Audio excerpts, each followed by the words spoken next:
Okay, so because this is the final talk for quite a while, I'm going to give here in Dhammaloka, because we're having our retreat period soon, I have to make sure that this talk lasts. So the title of tonight's talk, it was given to me just a couple of minutes before I came in here, always searching around for something to talk about and following people's suggestions.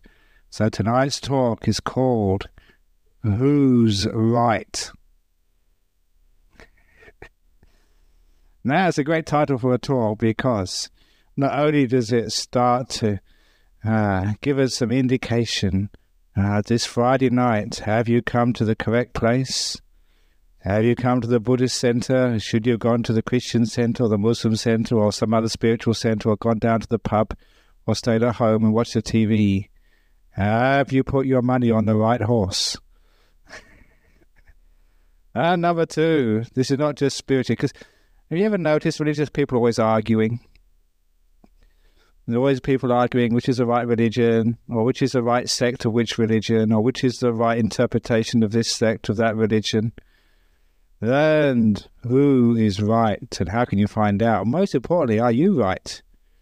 And why is it that not only we have arguments about religion, we have also arguments about everything? Anything is okay to argue about. And when you argue, especially with your loved ones, who's right? So we're going to start on that first of all. When you argue with your friends and loved ones, who's right?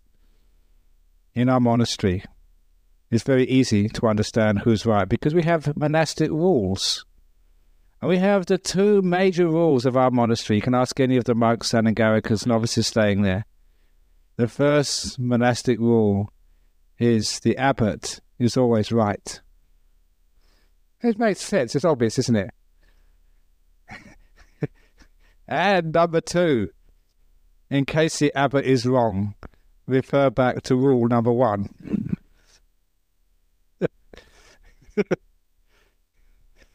Well, of course, that's only a joke. That's not actually how we work in a monastery. I remember just growing up, there was these two monks arguing once. And the abbot is very famous of the forest monks. One of the forest monks, he couldn't decide, who was right and who was wrong.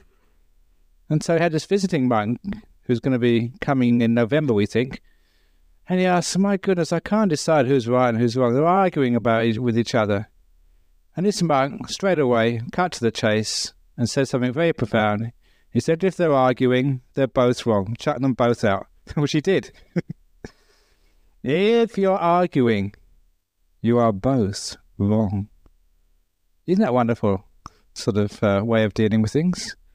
Because it's the argument itself which is wrong.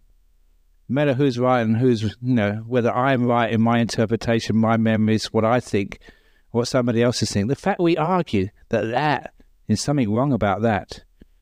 Because one of the great teachings of the Buddha, which again, when you see some of these sayings, they really sort of cut very deeply beyond all theories and ideas. When he said, if it's really truth, if it's like Dhamma, is a Buddhist word for truth, it must lead to peace, harmony, happiness, to liberation, to freedom. And if it leads to the opposite things, he said, it's not my teachings.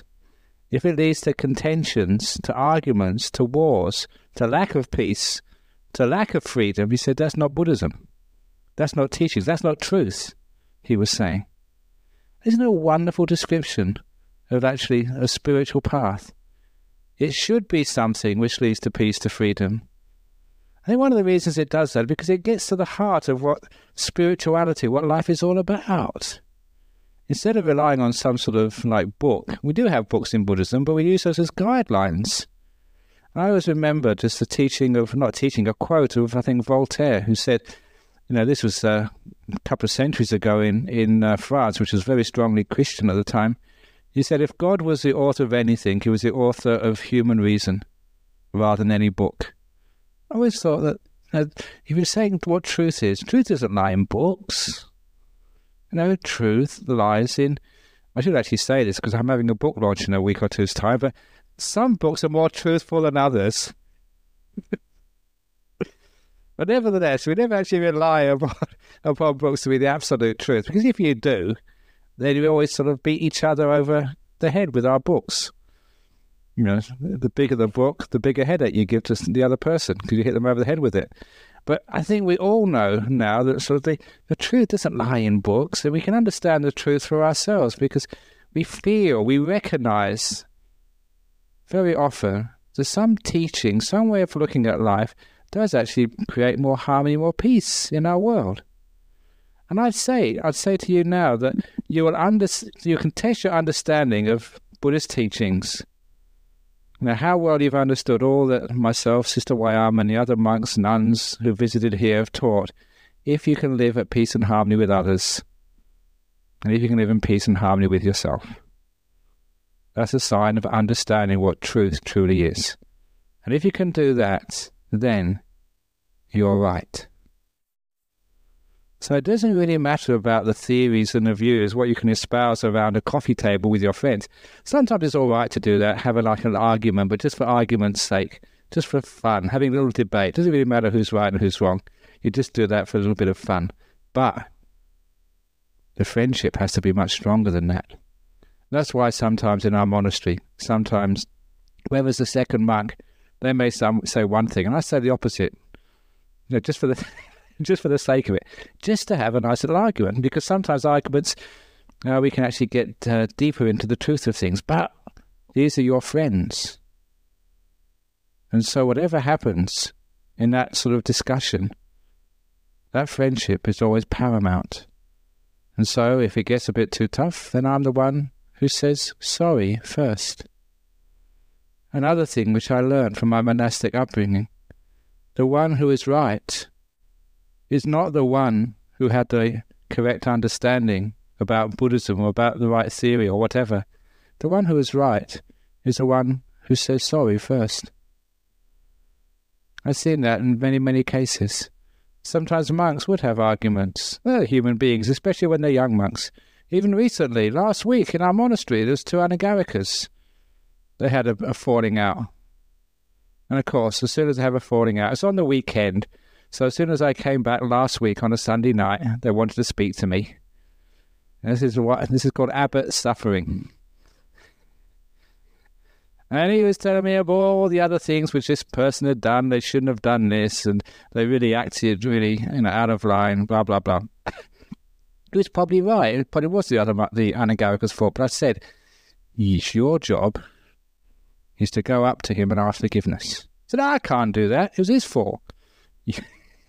It doesn't matter whose fault it is. The one who's right is the one who asks forgiveness first of all.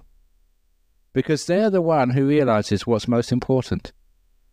It doesn't really matter about being the ego, that I was right, you were wrong, you shouldn't have done that, I did the right thing. What happened in the past is gone. What's important now is actually showing that which leads to freedom, which leads to peace, which leads to harmony, which is an expression of love. Doesn't matter what happened in the past. I remembered at the time because we had a Franciscan monk visiting our monastery a week or so ago. And I always remember one of the great stories which I read from the life of St. Francis. Just shows you how ecumenical we really are. That there was this monk who, actually Franciscans are very similar to Buddhist monks in the sense that they had no money, they were penniless, and they would go on alms round for their food. And this monk was going on alms round for his food. He met a poor man. And the poor man said, I'm more hungry than you are. Can you give me something? And this monk, the only thing he had was his robe. He didn't have any money, no other possessions. So he said, okay, here's my robe. You can go and sell us in the market and get some food. And then you can actually have something to eat today. Here's my robe. So when he came back to the monastery, he was naked. And as soon as he knocked on the door, get out of here. No crazy people like you. But after a while, they recognized him. Oh, it's you. What happened to your robe? Did it get stolen? No, he explained. He met a very poor man. And the poor man was so hungry. The only thing he had to give him was actually his robe. So he gave him his robe. And of course the monk said, that's a very wonderful thing to do. You literally give everything you've got, even the clothes you're wearing. That's a great sort of Christian good thing to do.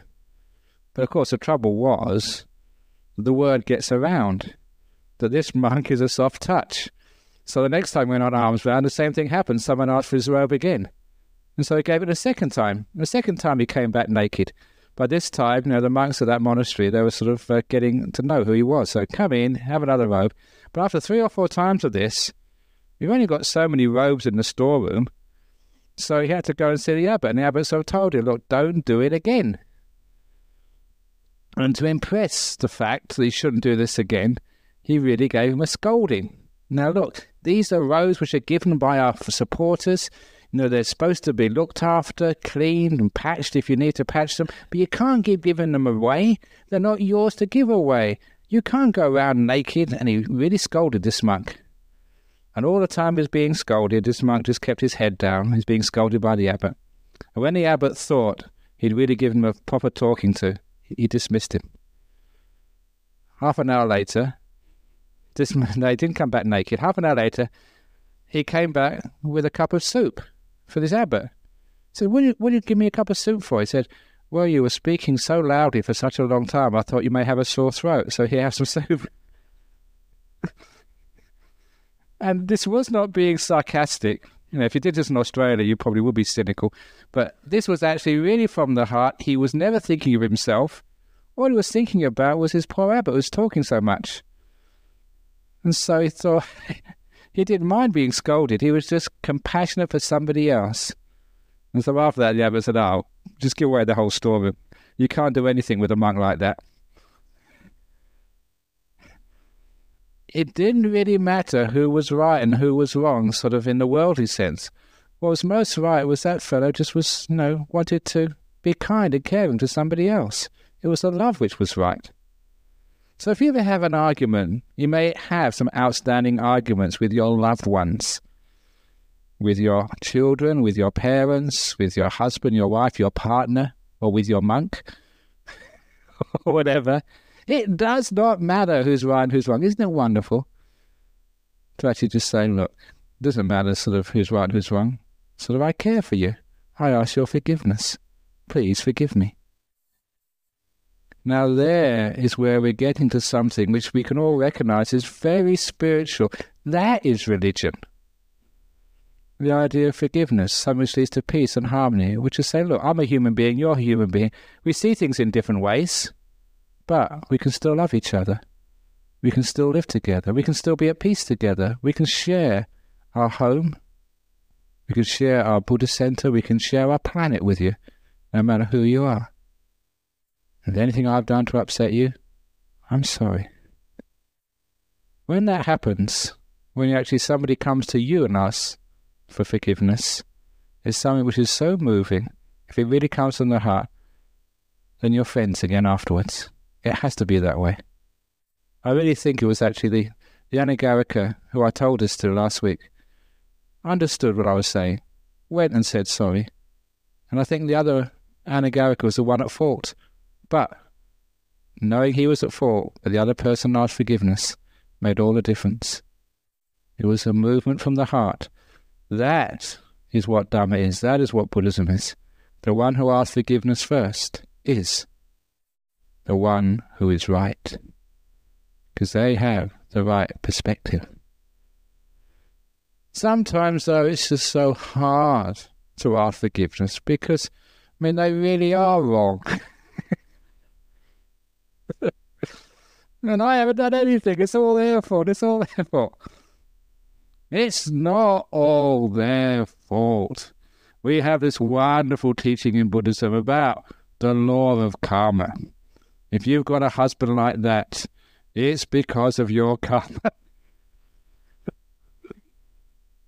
If your wife treats that way, it's your karma. So we sometimes think, oh, it's really unfair. So just say sorry. Moving from the heart. Because who is right and who is wrong? The way we form our ideas and our views of even what happened.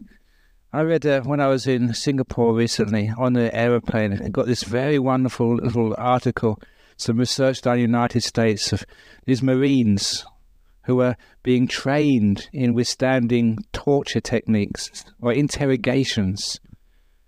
And just after their interrogations, the day afterwards, the psychologists were going in and say, who was the person who did this interrogation? And they did a lineup, just like in the police documentaries, lineup of these soldiers. And they'd been interrogated by these senior Marines for about 3 or 4 hours. And they couldn't recognize who it was. In the lineups, there's only about 30% recognition. The day before, for many hours, in a tense situation, the memory failed. Who did what? Who said what? How many arguments about who's right and who's wrong are all rely upon our memory. It's great as a Buddhist to know that your memory is uncertain. I haven't got Alzheimer's disease yet, but I can't remember what I talked about last week. In particular, I can't remember whether I told that story last week. But who cares anyway? Because memory is uncertain. And you don't really know who said what and who did what. So why is it we argue so much, or we can fight so much over silly things like memories about who did what? You probably all remember the story called Gulliver's Travels. That sort of English book recorded a war which was going on with, one of them was the Lilliputians, and the other ones, I forget who the other ones were. And it was all about, the war started because they couldn't decide that when you have a boiled egg, whether you should eat it from the flatter side or from the sharper side. Because, there's two sides to an egg. One is actually more pointed, the other one is more sort of blunt. And they had a war over which side of an egg you should start eating first. Now, that actually, why is it we can go to a war? It was like a satire. Why is it we can go to a war on small things? It's because of our ego, our sense of self, our memories and our views where we attach a me to them. That's where we get into problems. That's where we get into arguments and wars. The reason why it's hard to say sorry is because of pride. Now, when we actually put a different standard upon who's right and who's wrong, the one who is actually humble, the one who actually can say sorry, the one who can actually let go of their ego for the sense of love, because isn't what love is all about? Being selfless, egoless, not really concerning about yourself, but being more concerned about others. There is actually where we can overcome that resistance to saying sorry. That resistance to actually admitting that sometimes we're not always right. Sometimes people challenge you. Sometimes they can even challenge you about your religion, about your views. Can you ever say, yes, you're right and I'm wrong? It's something which I've often noticed. I think I mentioned this in my little journal or book about insight. No one can ever think they're wrong. It's impossible. Because if you think you're wrong, you think you're right about that.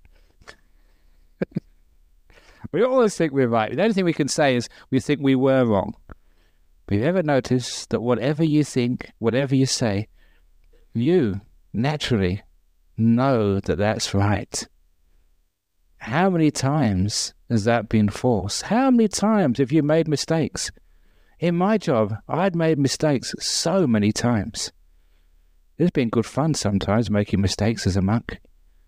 I remember because I did a funeral service today. I forgot someone was going to give us a talk. Say something about the person who just died. I was just wrapping up, about to say go, say, hey, I haven't said anything yet. I remember another occasion, I was doing a funeral for an elderly Sri Lankan man who had died. And during the funeral service, I was saying, and so-and-so, it's such a great shame that you've lost your mother and your grandmother. And she happened to be there at the service, saying, I'm not dead yet, it's my husband.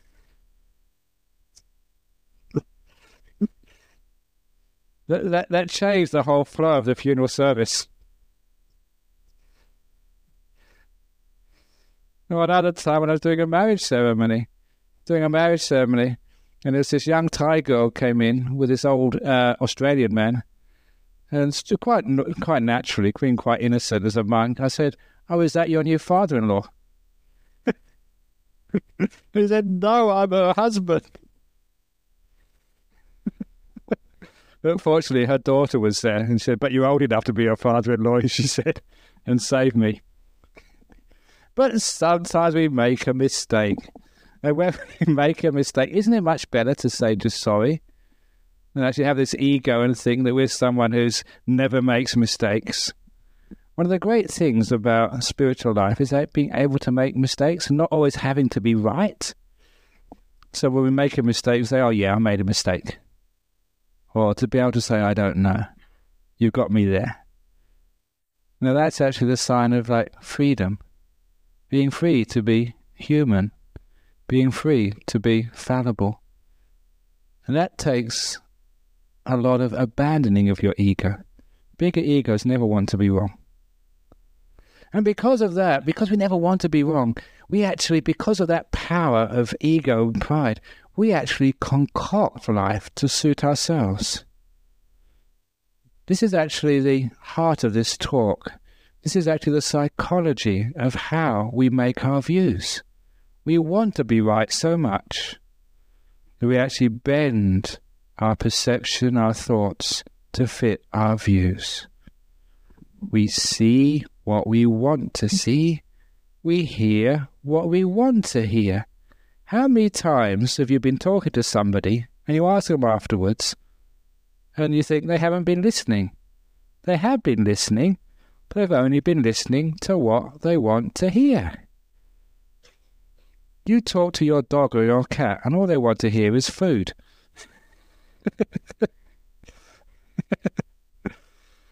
So we filter so much about what we want to hear, what we want to see, what we want to feel. We bend and filter our perceptions. Anything which we don't want to hear, we won't hear. Anything which we don't want to see, we won't see. So that's actually where dogma comes from. Why there are so many different religions with different ideas, because too many of us, we only want to hear what we want to hear, what fits our religion, what fits our views. We only want to see, we only want to know what we like to know.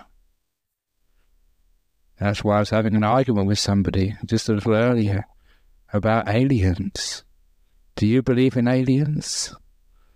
If not, why not? There could be a few in the audience this evening.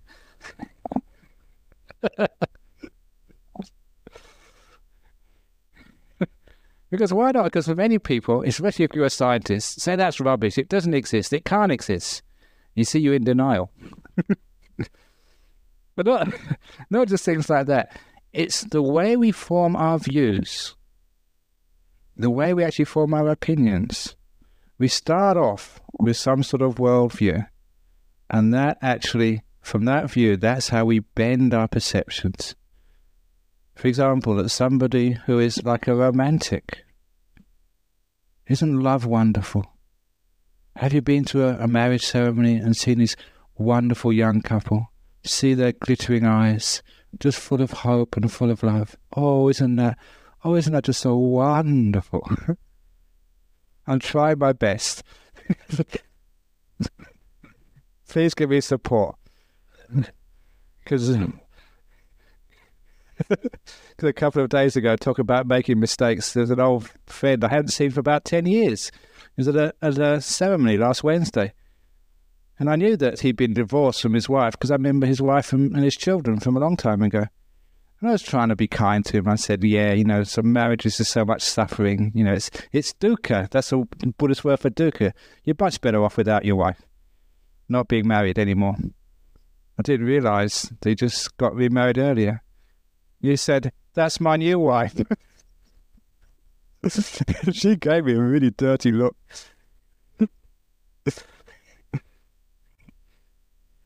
But why do monks think like that? Why do people romantic? You see, because a lot of the times that we perceive what we want to perceive, we think what we want to think. It's all about wishful thinking, or its opposite, denial. This is one of my lovely stories about when you do fall in love. You all know this one. Where do people go to fall in love? They never come to the Buddhist center. This is the wrong time, because monks are very unromantic. If you want to fall in love, you go out to a nightclub or a nice romantic dinner in candlelight, or go like a walk on the esplanade under the moonlight. You know it's a full moon night now? Isn't that romantic? Why do people fall in love in such places? Because it's so dark you can't see what you're falling in love with. No one ever falls in love in the middle of the day. If they turned up the lights in the nightclub, you probably would stop dancing with that person. But why is it we want that to happen? Because it's fantasy. We want to feel like that. And therefore, we're willing to go along with the delusion. Why is it all the movies, they all stop when after a long struggle, they manage to finally fall in love and live happily ever after? Ha ha ha. We don't want to see the sequel, do we? Now you can understand what wishful thinking is all about. Why is it that people don't like going to the cemeteries or the funerals? It's wishful thinking. I'm not going to die. We're going to die. They're going to die. I love going to cemeteries. I love going to Buddhist funerals, because that's one less disciple I have to worry about. I like an easy life. I got rid of another one today.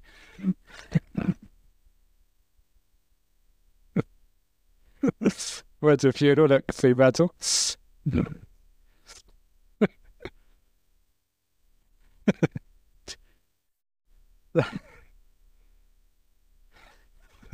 So our views and opinions, where do they all come from? You see, there's a lot of wishful thinking in there. We want to avoid all the pain and suffering. We don't want to get old. We don't want to sort of die. We want to fall in love. We want life to be happy. We want life to be wonderful. Now that's where a lot of views come from. Wishful thinking and denial. So if we have a religion, if I started a religion, that if you meditate, you will live forever. You'll never get old. That if you do this chanting, that you will meet your most wonderful partner in life. Or if you haven't already met them, or what you have met already will become even more beautiful, more wonderful. I can change your partner into being your ideal man, your ideal woman. Now, if I had a religion like that, you'd really love to come again and again and again. Because wishful thinking. But unfortunately, in Buddhism, we tell it as it is. Your partner is going to get older and more smelly. No less. You're going to have arguments, because that's the nature of things. It's true, isn't it? But the point is that people don't want to hear the truth, do they? Now, this is one of the things that sometimes you've got to be very careful. You have to be honest. Religion should be truth. And truth, actually, rather than be wishful thinking, should lead to a great sense of peace and harmony. Is that we are understanding, this is actually our life, and this is me. This is my experience. Because truth should be according to experience, not just Voltaire, not just reason, not just thinking, but thinking, reason with experience, all coming together. So this is truth. And there's a lot of peace which comes from understanding, this is what a marriage is like. We know that there's going to be difficulties, and know there's going to be trouble. There's ways we can actually deal with that trouble. We're actually being realistic, being honest. We know about our bodies, the way it does go old, the way it does get sick, the way we are going to leave this world, and it's much sooner than you expect. Because this year I'm 53. I'm way over halfway. I only got a short time left now. My goodness. And many of you are much older than that.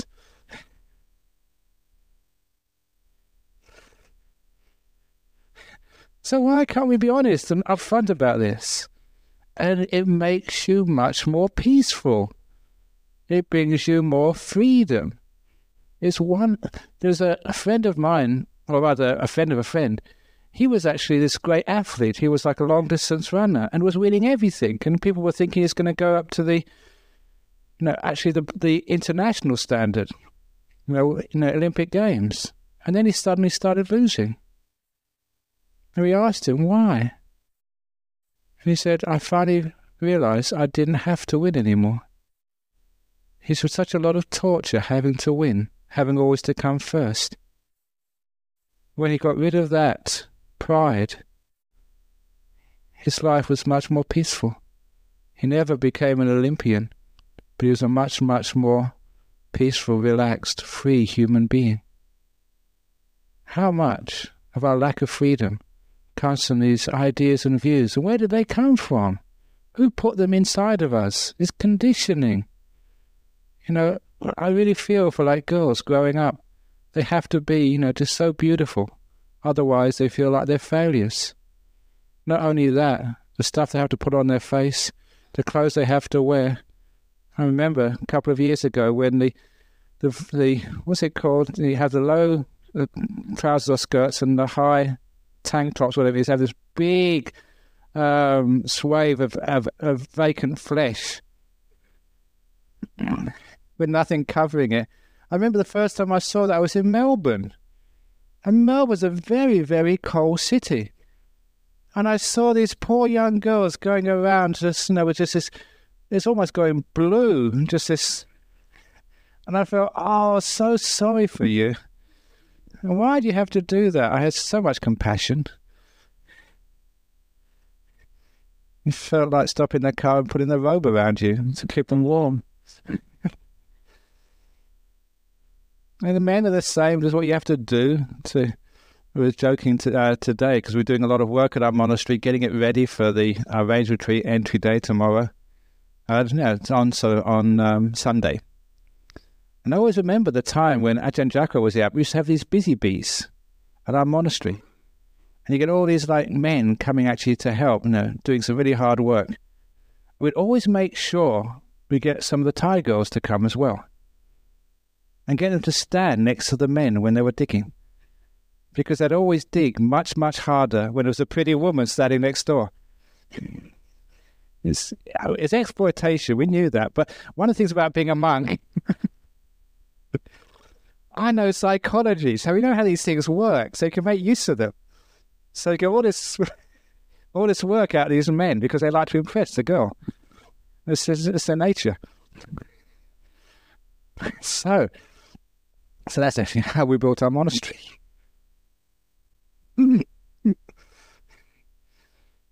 But when you actually know how conditioning works and psychology works, actually we know what a lot of these views and ideas come from. It's just conditioning, that's all.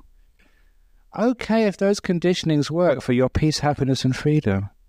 But sometimes when the conditioning, when the ideas and the views lead to opposite ways, when they lead to thinking that if you sort of blow somebody else up, then you go up to heaven, or when they sort of believe that to convert other people is the highest happiness or whatever, then there's something's going wrong there. A correct view, truth, who's right, has to be someone who creates peace, harmony, freedom in the world. For all of those who go to religious places, never trust anybody who wants more disciples, who want you to join. They must be absolutely crazy. The more disciples you have, the more times of an evening somebody rings you up, Ajahn Brahm, I'm in trouble, Ajahn Brahm. So I had an argument, Ajahn Brahm, I'm going crazy. Ajahn Brahm, I want to commit suicide. Ajahn Brahm. Sometimes, this is true, sometimes my tea is cold before I can actually start to drink it. So for the last 20 years, I've been trying to get rid of disciples. A good teacher is always one who wants to get rid of you. That's what you do at school, at university. Even a good doctor that wants to get you out of the surgery. A good psychologist or therapist wants to free you so you don't have to come back again. So a good monk wants to get rid of you all. I've been trying for so many years. I must be a terrible teacher because you keep coming back, some of you, every Friday. But you see, it's freedom and peace and truth. Those are the things which is really right. Anything which is like trying to grab you and keep you, there's something wrong there, and you feel there's something wrong there. Trust those instincts, because those instincts are very, very often your best safeguard. So you know what's right if it gives you freedom, peace, and happiness. And one of the reasons this place has become very successful is because no one needs to come here. We don't ring you up on a Friday night and say, I didn't see you here last week. Where have you been? We don't take your names. We don't give you curses in case you don't come, although I threatened that a few times, only for a joke though. So, because of that sort of people feel that there's a freedom there. When there's not that freedom, there'll be the force, either force coming from your own, what you want to believe or what you don't want to believe, or the force coming from what's you're pushed onto you, what you're compelled to believe. And that's not freedom. What's right has to come from experience, from truth, from clear seeing, from free seeing. So I usually give not only just the criteria that it has to lead to peace, to freedom, to happiness, to be truth, but it also has to stand up to clear seeing, clear understanding, clear viewing. And by clear viewing, I mean when you take away all your desires and all your fears, all your wants and not wants. So truth has to stand up to clear seeing. So you're not seeing what you want to see. You're not denying what you don't want to see. But you're courageous in actually seeing what's really there. Sometimes it takes encouragement from somebody else. That's what encouragement is. Somebody else sits up here and gives you courage to be truthful to yourself, to your life, to who you are. To be at peace with yourself, with who you are, and your life, and this life. And that sort of encouragement and that courage is nothing else than the old wonderful word of love. To open the door of your heart to life, and to yourself, and to the truth of this moment. Instead of wanting it to be different, allowing this to be. Allowing you to be. Allowing your loved ones to be. Even today, allowing your loved ones to die. Now that is a truth which is a liberating, a freeing truth. A love which attaches, which controls, is always coming from a sense of not seeing correctly, not seeing truly.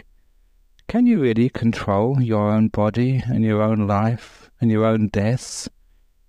It's great to think that we can choose the time we die, but that's not really the case. It's just like being in a boat and someone says, your time's up, come in. And you're never ready.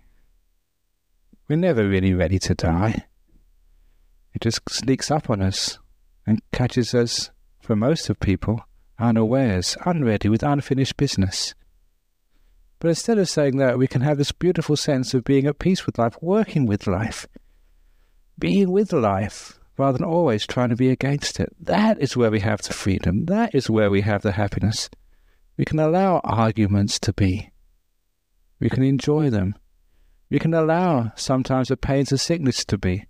We can make use of them. And whenever there's a problem, the trouble, you know the simile which I've said here many times? Stepping in the dog poo. We allow even the dog poo of life to be. Because that is really important. What else do you expect the dog to do? Where else can it go?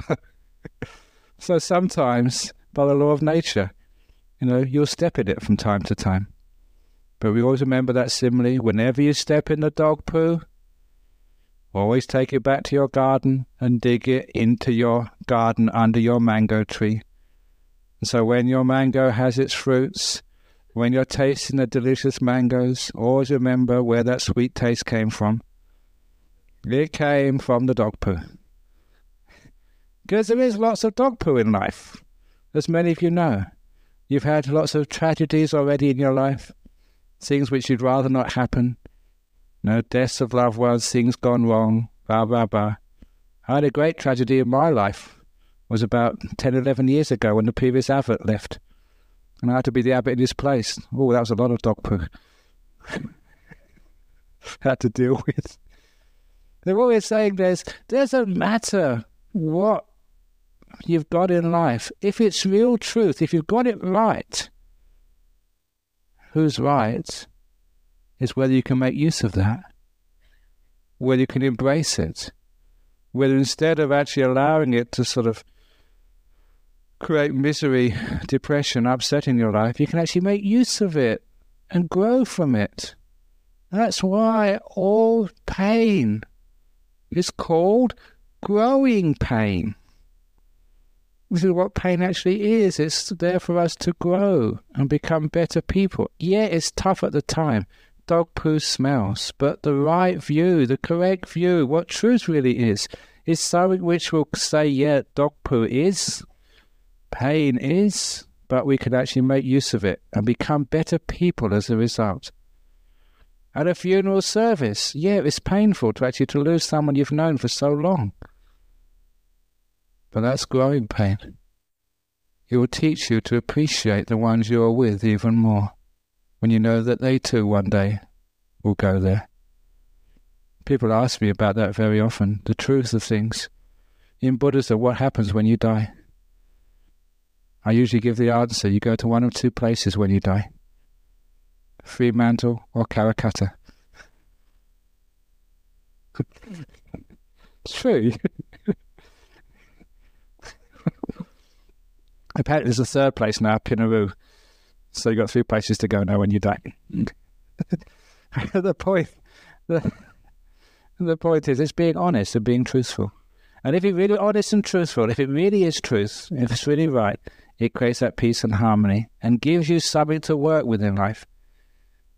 So when we're actually talking about truth, the right religion or whatever, it's not what's in theories and books, which can't be really used. It's not something which people argue with. That's why when somebody says Buddhism is this and doesn't agree with that, and they create arguments and trouble, then they're missing the point somewhere. One of the sayings of the Buddha is said, I never argue with the world. The world argues with me, he says, but I don't argue back with the world. Very powerful statement said by the Buddha. And what does that actually mean? I think I've explained much of what it meant in this talk this evening. How the world can argue with you, but you don't argue with the world. Doesn't matter whose fault it is. You're the one, oh, I'm sorry. I don't want to make your life any worse or harm you. I forgive. I want to be your friend. You say that forgiveness, eventually, to life. Life, I forgive you for taking away my loved one in death. Life, I forgive you for giving me cancer. Life, I forgive you for making me abbot. Because if you don't forgive life, you're arguing about life and arguing with life all the time. Where does that leave you? Can you really argue with life and get angry at life? That's what a lot of people do. That's called grief, guilt, the anger they have to other people, wars. So when we actually can sort of be truthful to life, truthful to ourselves, then you will find it does lead to peace and harmony. Okay, you may be sick. Okay, you may not be so intelligent. You may not be so beautiful as the next person. You may not be so rich. You may not be such a good speaker. You may not be such a good monk. But hang on, that's who you are. So why not you become peace with who you are? Strange thing happens when we become peace with who we are. When we say forgiveness to life, we say, life, the door of my heart's open to you, as you are. We're becoming realistic. With that realism, the peace comes, the freedom comes, and strangely, growth comes. We do become better people with that degree of correct view. Because we don't get so angry, we don't get grieving, we don't get upset, we don't sort of want things which life can never give us. I was being reminded today about a picture which I have of my teacher, Ajahn Chah, in my room at Serpentine.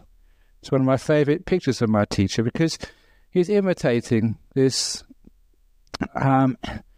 image, this statue in a monastery in Thailand, with the caption underneath, "Joy at last to know there's no happiness in the world." It's one of those Zen-like sayings, joy at last to know there's no happiness in the world. What it really means, not there's no happiness, but there's no permanent happiness. Sometimes you're having a good day, sometimes it doesn't go so well, sometimes it rains, sometimes it shines, sometimes things go wonderfully well, sometimes everything goes wrong. Welcome to life. Joy at last to be at peace with this. Joy at last to have that view that this is the way of our world. We do have arguments, but we can always say sorry. We can be at peace. We can have that view which accepts life as it is. Understanding that everything has its place. Just like that simile I gave recently about our monastery at Serpentine. I've seen so much growth in that forest over 21 years, but there's still many dead trees. When I first moved there, I wanted to cut down all those dead trees, until I was told, quite correctly, that those dead trees give nests for the birds, and for the possums live in the hollows of those trees. Each one of those dead trees is important for the ecology of a forest. Not only that, but the ants, the white ants, everything in that forest has a purpose. It's very necessary to be there. Even the flies in November are very important. I realized that much of the things which first of all I didn't like, which I wanted to cut down and destroy, I realized how important they all were. Just as in a forest, so you. There's many things in yourself which you maybe want to cut down and destroy because you find them irritating. But with the right view of correctness, you realize that much of that is very important. You may not realize it now, but some of the things which have gone wrong in your life are some of the greatest blessings. Some of the things which you don't like in yourself are part of you. Just like not liking those dead trees, they are important parts of the ecology of you. Now I can accept that forest as it is. Allow it to grow in its own natural way. And it's a beautiful forest now. There are many birds, there are many possums and other animals who live in those trees. In the same way, you can be at peace with yourself. All those things you're trying to get rid of. Why? All those parts of life you say, I'd rather this didn't happen. Why? Can't we change our view to be one which creates more peace, more freedom, more harmony? Harmony with others, harmony with life, and harmony with ourselves. Peace, love, the door of my heart open to life, all of life, the sicknesses, the pain, and the death, the joy and the arguments, the differences of opinion. Can't we embrace all of that? Then you're right.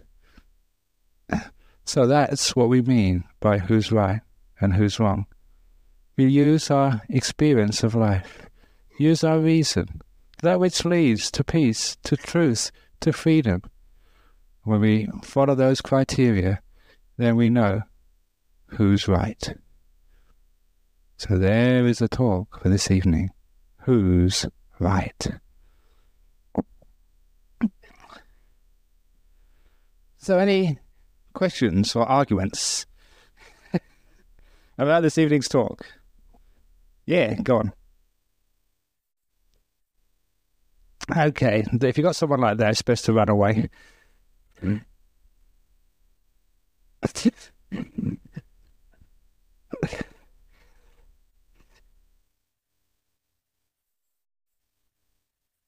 Because that will lead to peace, to freedom. Eventually, someone actually teaches them a little lesson, and they learn themselves. A lot of that is just because of fear of themselves. Too many people are control freaks, and we control in just weird ways. And sometimes, because we can't really, just be ourselves, we bully others. Or we just, narcissistic, whatever it is. And it's all just control freaks. If you want to know the essence of Buddhism, it's actually changed from being a control freak to being free. Instead of controlling ourselves and controlling others, we allow life to be. We're free. We can actually blend into things. We can disappear. Our ego disappears into the blending of nature. We melt away. That's a wonderful thing to do. So we don't need to bully anybody. But common sense, you can always run on. If you're a bully. Okay, next question. Last time for questions.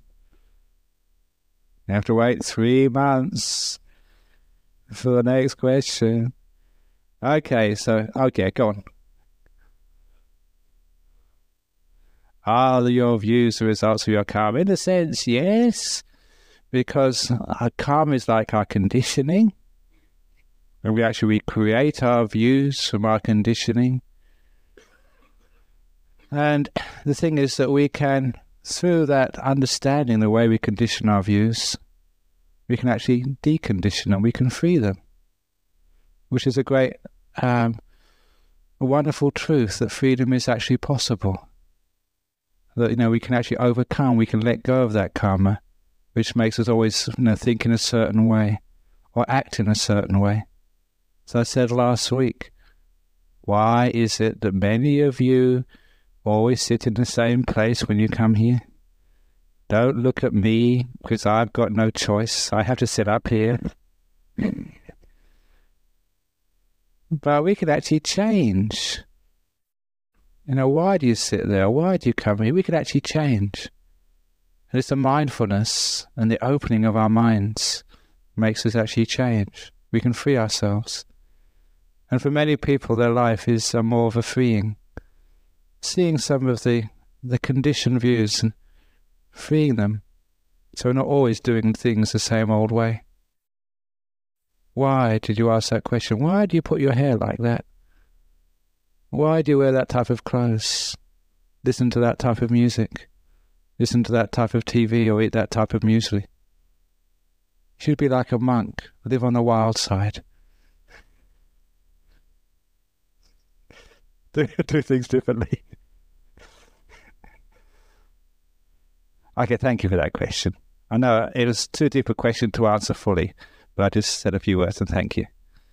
Okay, I think that's enough for this evening and the next couple of months. But those of you who want to listen to a little bit more, there are some talks which are going to be held on a Friday night from distinguished visitors to broaden your understanding about Buddhism by hearing the Dhamma taught from people from different temples, different monasteries. So that's going to be happening on a Friday night. But if you really are hungry for one of our monks on, August the 14th, you're all invited to hear another talk from me, a special, because of my book launch, coming soon in a temple near you.